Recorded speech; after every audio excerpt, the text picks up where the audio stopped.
not just that, at air shows, they thought we were a Martian, probably. But he gets to now, but he likes it. Okay, ladies and gentlemen, it is on the roll. Let's take a look as the Red Bull MiG takes to the sky.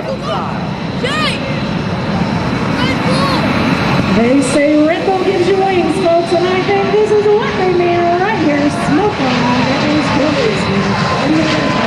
MiG-17.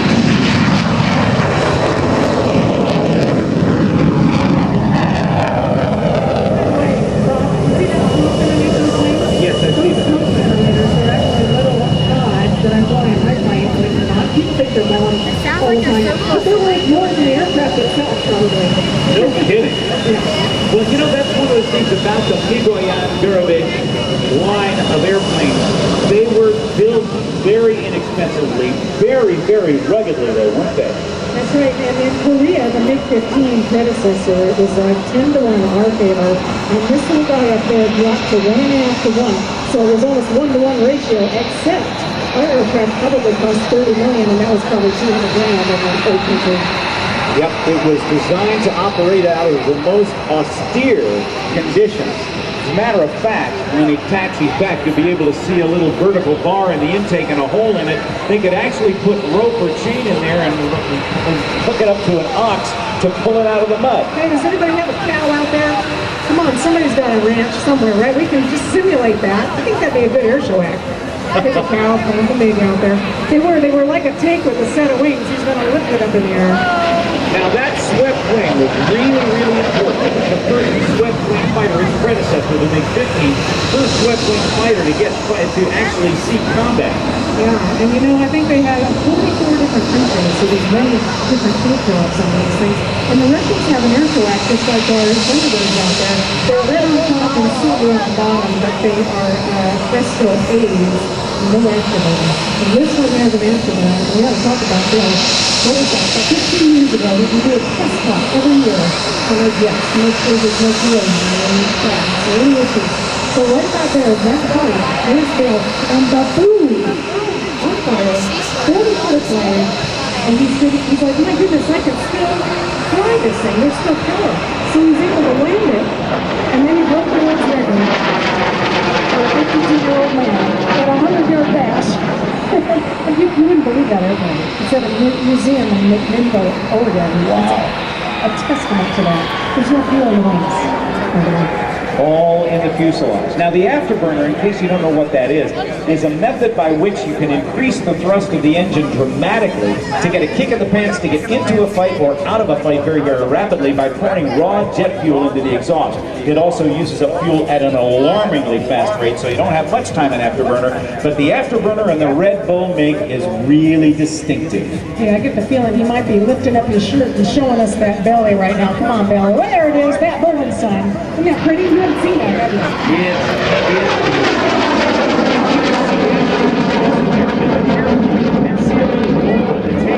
That afterburner is on.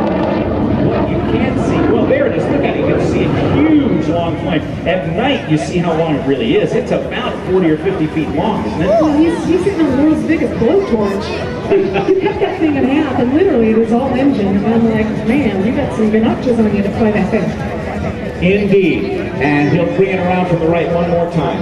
Mildly supersonic, as they say, in a shallow dive.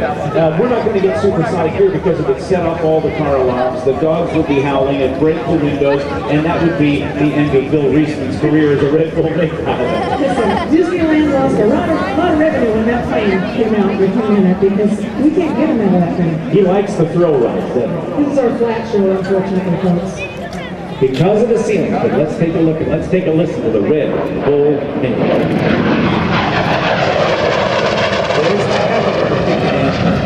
This is actually harder than the regular show, just staying on course. He's pulling. He can pull up to 8 or 9 G's on this thing.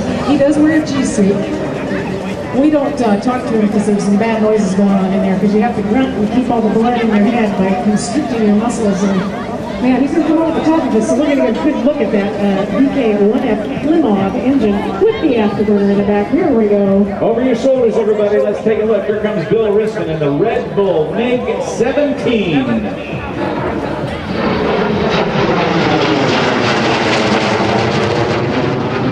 the afterburner flame. I'm glad he popped it for us. I like it. He gets the throttle all the way to the stop, and then it goes, sidesteps the throttle a little bit and pushes it forward more, and that's what gives it that raw jet fuel being poured into the exhaust, gives it that big flame and lots of power. One of the nicknames for this is sickle wing. When it's on its side, it kind of does look like a sickle. Yep, it does. Fighting Frisco, that's the deal. Yes, indeed. The Migoyan Design Bureau. 2 guys. And put those names together, you come up with the MiG.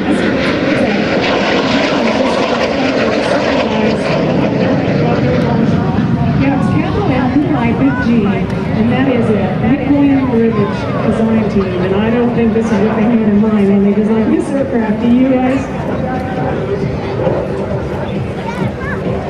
And also, we aren't doing it this show, but Bill does the world's only jet fighter night. Pyrotechnic, aerobatic act in the whole world with fireworks, and it was something to see. You can follow our schedule. I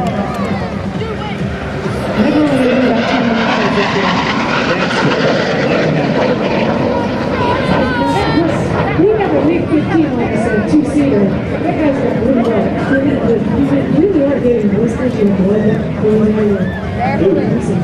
I'm kind of a wicked pilot. Yeah, pulling G's is very, very difficult. I speak from some limited experience in that if you don't constrict all the muscles in the lower part of your body and to your stomach, when you pull G's, the fluid in the upper part of your body is pulled down by the increased gravity. The first thing that happens, you lose your ability to see color.